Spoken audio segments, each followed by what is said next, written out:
하나님 말씀을 같이 보시겠습니다. 구약성경 창세기 39장 1절에서 3절까지 말씀이 되겠습니다.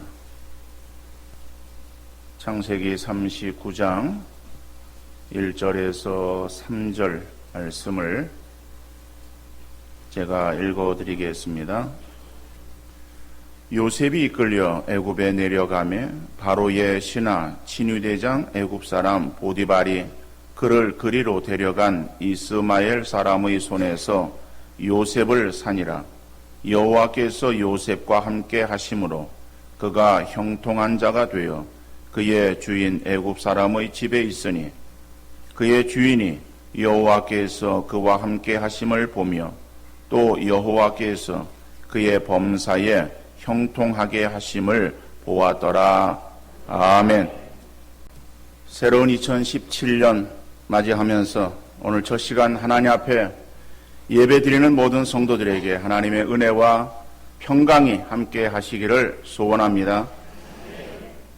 대한민국 군은 여러 가지 바람으로 인한 풍랑에 잠시 흔들리고 있지만은 이 배의 선장은 사람이 아니라 하나님이심을 확신하고 하나님께서 이 배의 키를 잡고 운행하고 계시는데 우리가 두려워할 이유는 하나도 없습니다.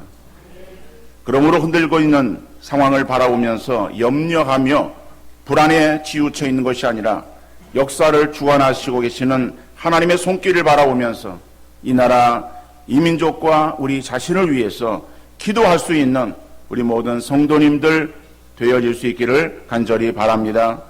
하나님이 함께 하시는 민족이나 하나님이 함께 하시는 사람에게는 형통하는 복이 있게 되는 줄 믿습니다.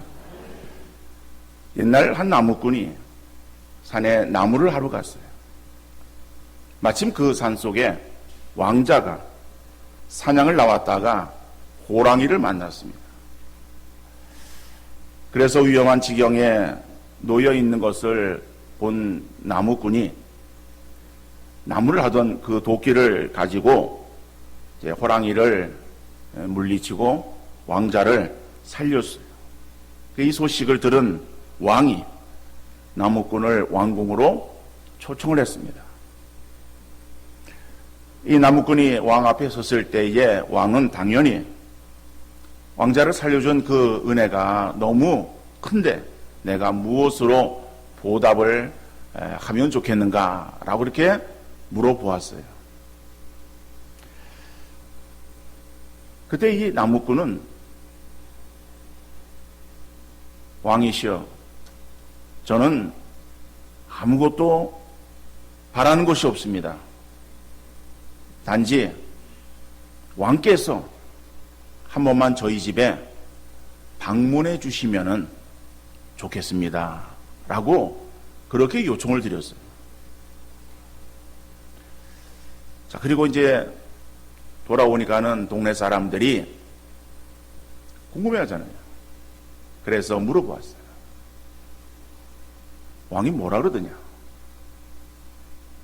그리고 네가 왕에게 어떠한 소원을 말했느냐? 라고 이제 그것을 궁금해하면서 물어보았어요. 그럴 때 이 나무꾼이 나는 아무것도 요청하지 아니하고 단지 그저 임금님께서 우리 집에 한번 오셨으면 좋겠다라고 그렇게 이야기를 했다라고 얘기를 했어요. 그랬더니 그 말을 들은 이 동네 사람들이 다 비웃는 거예요. 야, 이 바보야. 이게 어떠한 기회인데 네가 지금 그렇게 힘들고 어렵고 가난하게 살아가고 있는데 왕에게 좀 많은 돈을 좀 금은 보화를 좀 내려달라고 그렇게 요청을 하지 왜 그 말을 못했느냐라고 사람들이 막 비웃었어요.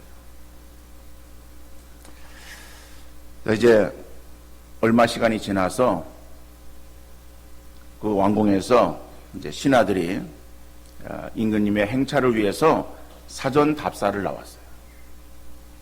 사전 답사를 나와서 보니까는 이 길이 너무 좁은 거예요. 그리고 이 집이 이게 뭐 움막같이 생긴 거예요. 그러니까는 이 사전답사한 신하들이 어떻게 이런 길을 왕이 오고 이런 어떤 움막 같은 집에 왕이 거하겠는가. 그래가지고 왕이 행차가 들어올 수 있도록 그 옆에 길을 넓혀라. 그래가지고 길을 넓히고 그리고 그 움막을 없애고 거기다가 커다란 집을 짓고 그리고 이제 왕이 와서 식사를 해야 되니까는 궁중 요리사를 보내어서 이제 음식을 준비를 하고 이제 그리고 또 시간이 지난 뒤에 이제 왕이 모든 준비가 다 끝난 뒤에 이제 행차를 했어요. 그리고 그 집에 와서 이제 뭐 잠시 머무는 거예요. 그러면서 이 왕이 그 나무꾼에게 네가 삶이 어려운데 나에게 돈도 요구하지 않았구나. 그러니까 살 수 있는 농가 밭을 내가 너에게 주마.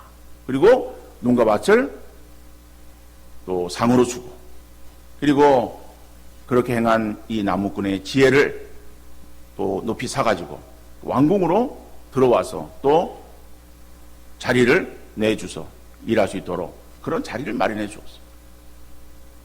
이 나무꾼은 왕이 자기에게 무엇을 하여 주기를 원하는가라고 하는 그러한 그 요구에 다른 것을 요구하지 아니하고 왕이 우리 집에 와서 나와 함께 시간을 보내주었으면 좋겠습니다 라고 하는 것을 요구를 했는데 결국에 그 왕만 자기에게 잠깐 왔다 간 것이 아니라 왕이 옴으로 인해서 자기는 더 큰 그러한 복을 받게 되어졌다라고 하는 거예요. 오늘 본문은 우리가 너무나도 잘 알고 있는 요셉의 그러한 이야기입니다. 요셉은 야곱의 11번째 아들이죠. 야곱에게서 가장 사랑받았던 아들이었습니다. 그러나 형들의 시기와 미움으로 결국 애굽 사람의 집에 종으로 팔리게 되었습니다. 자, 그런데 성경은 그 애굽 사람 보디발 장군의 집에 종으로 팔려지게 되어진 요셉을 가리켜서 형통한 자가 되었다라고 그렇게 말씀하고 있습니다. 그러니까 성경에서 말하고 있는 형통과 우리가 생각하고 있는 형통은 큰 차이가 있음을 알 수가 있습니다. 우리가 형통이라고 하는 단어를 좋아하고 그리고 형통하기를 원하는 마음들을 가지고 있습니다. 그러면은 우리 인간들이 사람들이 원하는 형통이라고 하는 것이 무엇인가? 바로 그것은 현재의 내 삶에 어떠한 문제나 어려움이 없는 것을 형통이라고 생각을 합니다. 앞으로의 그러한 그 삶에 어떻게 되어질 것인가라고 하는 것을 그것은 헤아리지 아니하고 당장 내 눈앞에 펼쳐지는 그러한 상황이 어떠한가, 그러한 상황이 좋고 문제가 없으면은 형통하다라고 생각을 하는 거예요. 근데 성경에서 보니까는 형통이 어떠한 것을 형통이라고 말하고 있는가? 그것은 미래적인 상황에 있어서의 더 잘 되어지는 그것을 말하는 거예요. 미래에 더 크고 좋은 것들을 얻기 위해서 현재에 우리에게 주어지는 그러한 그 고난이나 여러 가지 어려움들은 하나의 과정이기에 그러한 과정들을 통해서 결국 하나님께서 우리에게 주시고자 하시는 커다란 그러한 복이 주어지는 것, 바로 이것을 형통이라고 말씀하고 있다고. 그러니까 성경이 우리에게 말씀하고 있는 형통의 복이라고 하는 것은 이것은 온전한 것이라고 말할 수 있는 거예요. 근데 우리가 추구하고 있는 형통이라고 하는 것은 현재적이에요. 현재만 좋으면 돼요. 앞으로 어떻게 되어지든 그것은 우리에게 있어서의 별 문제가 되지 않습니다. 그러니까는 현재적인 그러한 그 삶에 있어서의 만족함, 이것만을 추구하는 우리의 삶의 모습을 형통이라고 말할 때에 그것이 현재는 좋을지 몰라도 미래적인 그러한 상황에 있어서 우리에게 어떠한 영원한 그러한 형통의 만족을 우리에게 허락할 것인가? 그것은 보장할 수 없는 것이다라고 하는 것이죠. 그러니까는 요셉의 그러한 그 상황을 우리가 우리의 눈으로 바라볼 때에 39장에 나오는 요셉은 형통한 자라고 우리가 그렇게 표현할 수가 없는 상황입니다. 요셉의 삶 속에서 창세기 39장에 나오는 그 부분은 요셉의 가장 어려운 때를 말하는 거예요. 사랑받던 아들에서 남의 나라에, 이웃 나라에, 알지 못하는 이방 나라에 종으로 팔려지게 되었고, 더 나가서 감옥에 갇히는 그러한 그 어려움이 더해지는 거예요. 다시 말하면 39장에 나타나고 있는 이 상황에 있어서는 이 요셉에게 있어서는 그 어떻게 되어질지 아주 막막한 사면초가 같은 그러한 그 상황에 처해 있음에도 불구하고 39장에서는 오늘 본문의 말씀 속에서도 형통이라는 그러한 단어를 쓰고 있고, 그다음에 39장 마지막 부분에서도 형통이라고 하는 단어가 요셉에게 사용되어지고 있습니다.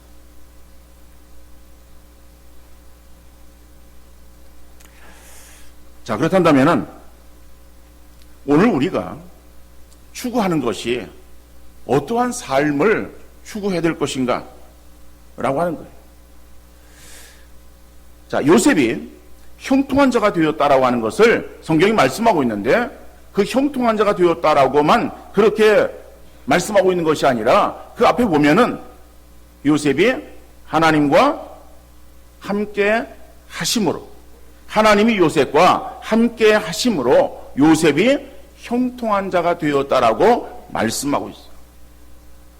그러니까 요셉이 형통했다라고 하는 것은 단지 그가 지금 상황이 좋다, 나쁘다라고 하는 그것을 가지고서 그가 무슨 형통하다 아니면 불통하다라고 하는 것을 그렇게 평가하는 것이 아니라 요셉의 삶이 어떠한 삶이 지금 놓여 있든 간에 그 요셉이 하나님께서 요셉과 함께 하시는가, 아니면 요셉이 하나님을 떠나 있는가라고 하는 그것을 기준 삼아서 요셉이 형통한가 아니면은 형통하지 아니한가라고 하는 것을 말씀하고 있다라고 합니다. 그런데 오늘 본문에서는 요셉이 형통하다라고 하는 것은 하나님이 요셉과 함께 하심으로 요셉이 형통한 자가 되었다라고 말씀하고 있어요. 자, 그렇다면 오늘 우리의 기도를 한번 살펴볼 수 있기를 바랍니다. 기도를 하는 사람은 기도를 하지 않는 사람보다 신앙이 좋은 사람이라고 말할 수 있습니다. 그건 당연하죠? 자, 그러면은 신앙이 좋은 사람이 기도를 해요. 그런데 신앙이 좋은 사람이 기도를 하는데 그 기도의 대부분이 무엇을 위한 기도인가라고 하는 거예요. 기도를 하긴 하는데, 열심히 기도를 하는데 무엇을 위한 기도인가?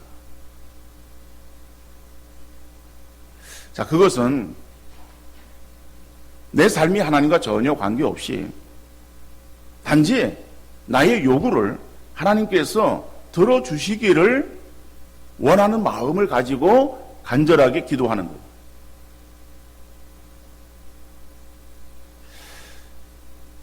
하나님께서 우리의 그 모든 소원들을, 우리의 모든 필요를, 우리의 모든 간구를 들어주시기만을 위해서 열심히 기도하고 있는데, 근데 우리의 드리는 그러한 그 기도가 얼마나 응답되어지는가라고 하는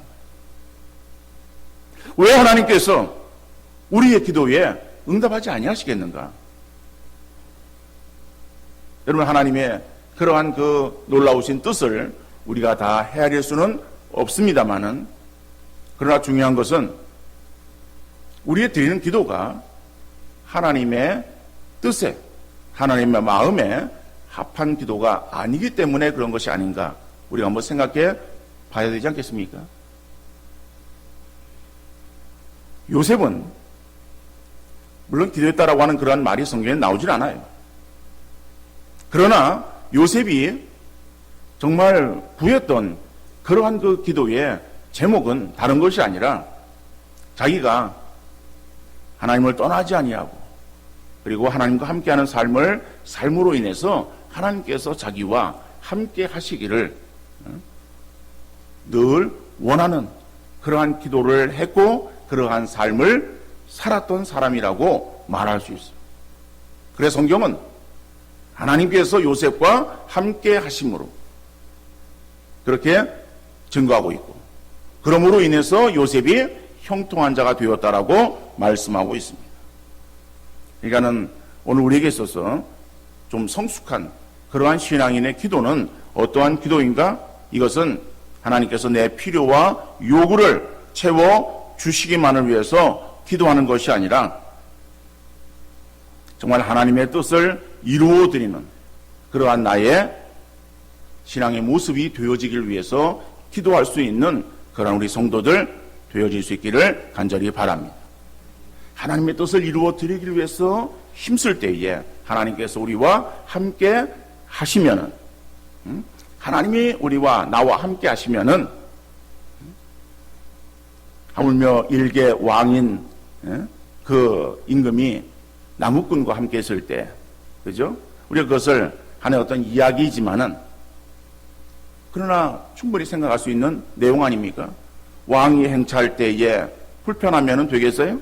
그래 불편하지 않도록 그래서 왕을 위해서 길을 넓힐 수 있을 것이고 왕이 들어가서 거처할 수 있는 그러한 그 장소를 위해서 큰 집을 지어줄 수 있을 것이고 자 그렇단다면은 오늘 우리가 하나님께서 나와 함께 하시기를 원한다면 하나님이 내 삶에 나와 함께 하실 때에 우리의 삶에 우리가 구하지 아니하는 것 우리가 하나님 앞에 기도하지 아니하는 그런 것을 위하여도 하나님께서 우리의 필요를 따라서 채워 주시지 않겠습니까? 그러니까 하나님이 나와 함께 하시는 그러한 삶이 결국 우리에게 있어서 형통한 그러한 복이 임하는 줄 믿으시고 그래서 오늘 요셉이 하나님이 함께 하심으로 형통한 자가 되었다고 한다면 오늘 우리의 삶에 2017년도 올 한 해를 우리가 이제 시작하면서 우리가 이러한 형통한 자가 되어지기를 위해서 하나님이 함께 하시는 그러한 우리 성도 삶이 되어질 수 있기를 먼저 주님 이름으로 축원합니다. 그러면은 하나님이 함께 하시는 그 사람은 어떠한 사람에게 하나님이 함께 하시는? 첫 번째로는 하나님은 믿음의 사람과 함께 하십니다. 오늘 본문에서는 이 요셉이 믿음이 있다. 믿음에 대해서 직접적인 언급은 하고 있지 않습니다. 그런데 신약 히브리서 11장에 보면은 히브리서 11장 우리가 잘 알고 있는 대로 믿음장이라고 별명이 붙어 있는 장 아닙니까? 그래서 그 히브리서 11장에는 믿음으로 누구는 그래서 그 믿음의 사람들의 이름들이 쭉 열거되어 있어요. 그 가운데에 요셉의 이름도 들어 있습니다. 그렇다면 요셉은 어떠한 사람인가? 요셉은 믿음의 사람이라고 말할 수 있겠죠? 더 나아가서 우리가 읽은 본문의 말씀 그 뒷부분에 보면은 어떠한 사건이 나옵니다. 그 사건도 우리가 익히 알고 있는 그러한 내용이에요. 가정 총무로서 가정의 일들을 도맡아서 이제 성실하게 감당하고 있습니다. 그런데 성경은 이 요셉에 대해서 6절 하반절에 보면은 요셉은 용모가 빼어나고 아름다웠더라라고 말씀하고 있습니다. 잘생긴 그러한 꽃미남이었는지 모르겠어요. 자, 이러한 젊은 요셉에게 이 보디발의 아내가 유혹을 합니다. 자, 그러한 유혹이 있을 때에 그러한 그 유혹을 요셉은 결국에 물리칩니다. 자, 물리치는데 그 물리치는 것이 물론 그 주인이 보디발이 요셉에게 있어서 다른 것들은 다 너에게 맡겼어. 네가 주관해서 할 수 있도록 하겠지만은 그러나 나의 식구는 네가 간섭하지 말라라고 하는 그러한 명령이 있었어요. 그래서 물론 이 요셉은 그 보디발이 행한 그러한 그 명령에 따라서 순종하는 그러한 그 마음에서도 뭐 그런 일을 행했다라고 볼 수도 있겠지만은 더 중요한 것은 이 요셉에게 있어서는 늘 하나님을 의식하는, 그리고 하나님이 정말 나를 지키고 또 나를 살피고 나를 감찰하신다라고 하는 그 믿음을 가지고 살았던 사람이에요. 창세기 39장 9절 말씀 보면은 이 집에는 나보다 큰 이가 없으며 주인이 아무것도 내게 금하지 아니하였어도 금한 것은 당신뿐이니 당신은 그의 아내임이라. 그런즉 내가 어찌 이 큰 악을 행하여 하나님께 죄를 지으리까. 그러니까는 그 보디발이 주인이 그죠? 금한 것이 있어요. 네가 다 해도 된다. 네가 다 알아서 소신껏 관리하라 라고 했지만은 그런 한 가지 금한 것은 당신이다. 그러니까 식구들에게서는 간섭하지 못하도록 그렇게 이야기를 했어요. 자, 그래서 당신을 내가 범하는 것을, 이러한 큰 악을 행하는 것, 이것은 주인의 내가 명령에 불순종하는 것이다 라고 그렇게 이야기를 하지 않습니다. 내가 이 큰 악을 행하여 하나님께 죄를 지으리까라고 합니다. 그러니까 자기가 지금 어떤 주인의 눈을 의식해서 일을 행하는 것이 아니라 이 요셉은 누구를 의식하며 살아가던 사람인가 하면은 늘 하나님을 의식하며 살아가던 사람이었음을 알 수 있어요. 여러분, 믿음의 사람이 아니고서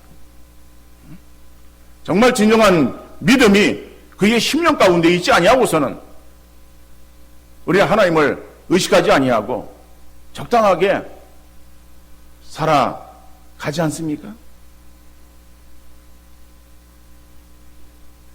사람의 눈을 의식하는데 하나님의 눈은 의식하지 않는 거예요. 여러분, 믿음의 사람은 하나님의 눈을 의식하며 살아요. 우리는 늘 어떤 의식을 가지고 살아야 되는가 하면은 내가 하나님 앞에 서 있다라고 하는 의식이 우리에게 필요한 것입니다. 이것은 단순 어떤 형식에 치우친 그러한 삶이 아니라 정말 우리의 심령 가운데 나를 감찰하시는 하나님, 내 마음 중심을 헤아리시는 하나님, 우리가 그 하나님을 믿는 그러한 그 믿음이 있다면은 그러한 그 믿음으로 인해서 우리가 하나님 앞에 어떻게 죄를 범하고 하나님 앞에 어떻게 내가 득죄하는 그러한 삶을 살아갈 수 있겠는가.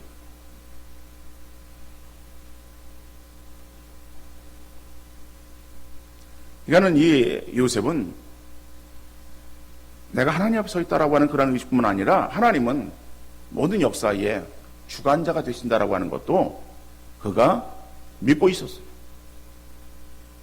예, 뒤에 보면 창세기 45장 5절에 오면은 이제 요셉이 총리가 되어지고 그리고 그 열대에 큰 기근이 듭니다.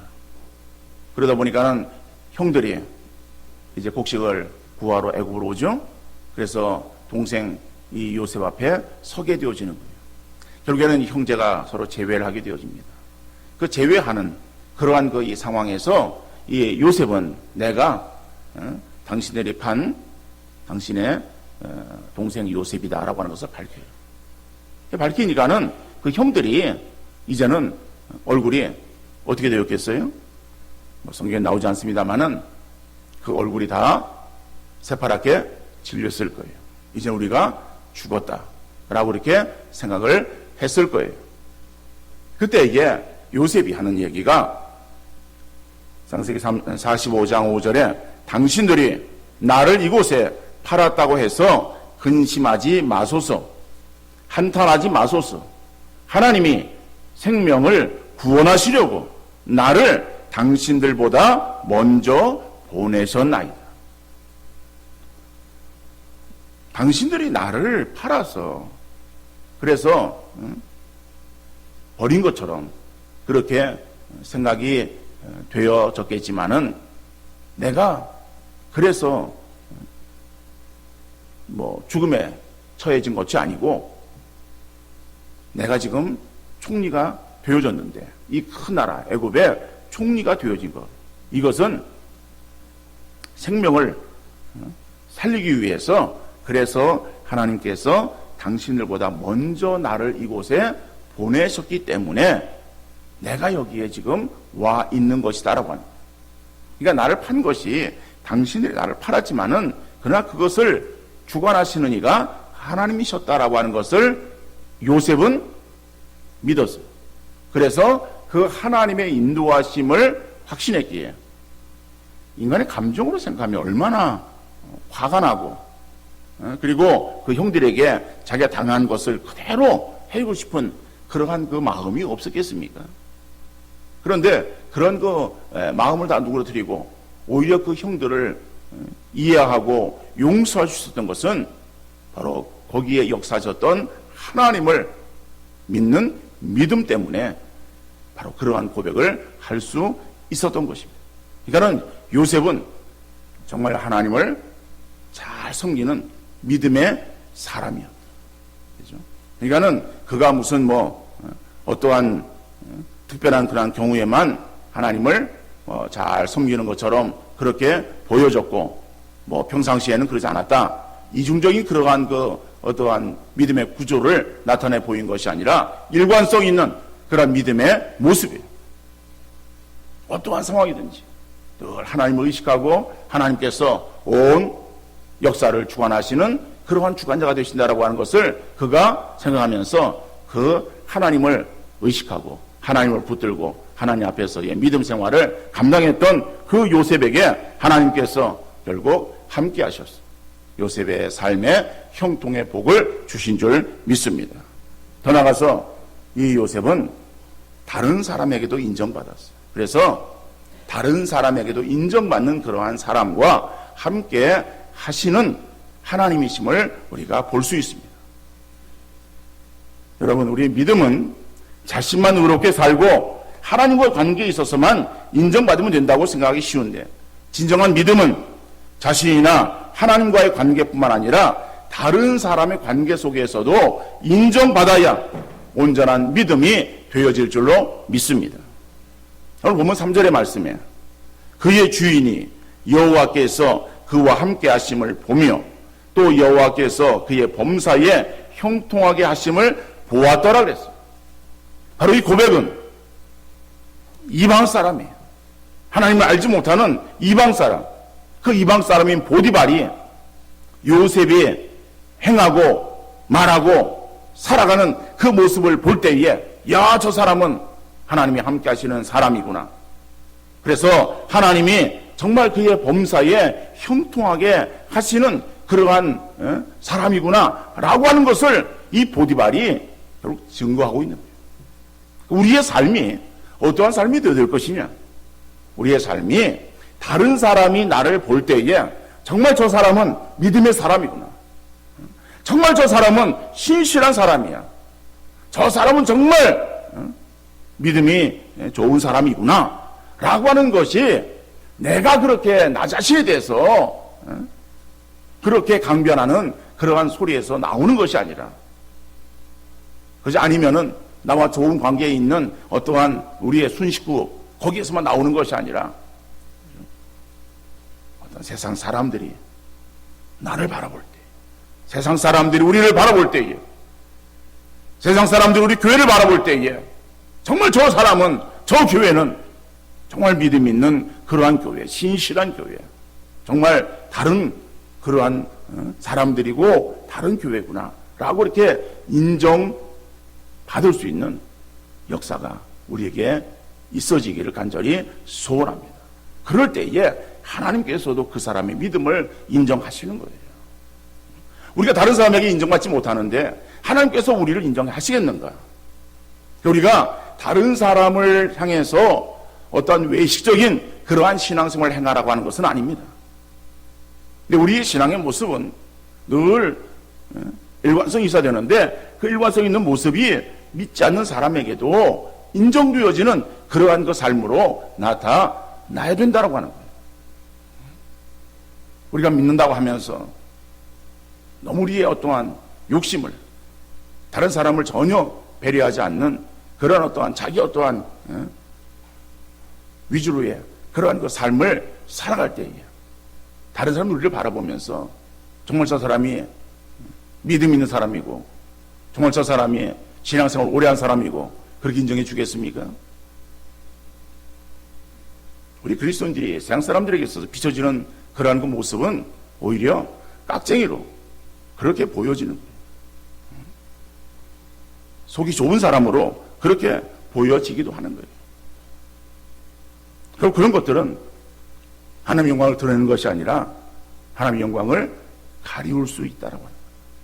근데 성경은 우리에게 있어서 하나님의 영광을 드러내며 살아가라고 말씀하고 있잖아요.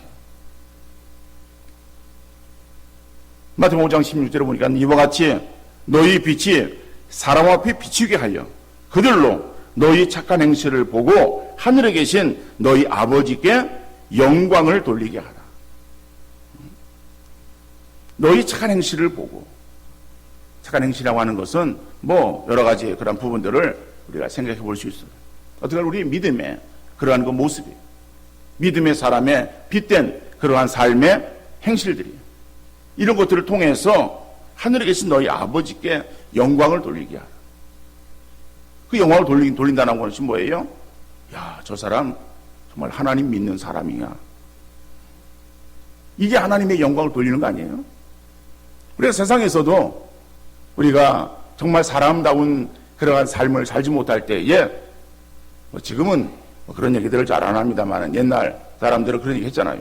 저 사람 제가 위집 자식이야. 어떻게 저렇게 개망나니 같은 모습을 하고 있어. 이렇게 책망하는 거예요. 그러니까는 그 본인에게만 어떠한 잘못을 묻는 것이 아니라 바로 그 부모에 대해서. 그죠? 그러니까 그거는 부모의 욕을 돌리는 거예요. 마찬가지 원리예요. 우리가 세상에서 신앙생활을 잘 감당하면은, 야, 정말 저 사람 보니까 정말 믿는 사람 같아. 하나님을 믿는 사람 같아. 라고 하는 그 말은 결국 뭐예요? 하나님께 영광을 돌리는 거예요. 뭐 세상 사람들이 우리와 같이 뭐 하나님을 찬양하고 뭐 하나님의 이름을 높이고 뭐 그러겠습니까? 그러진 않는 거예요.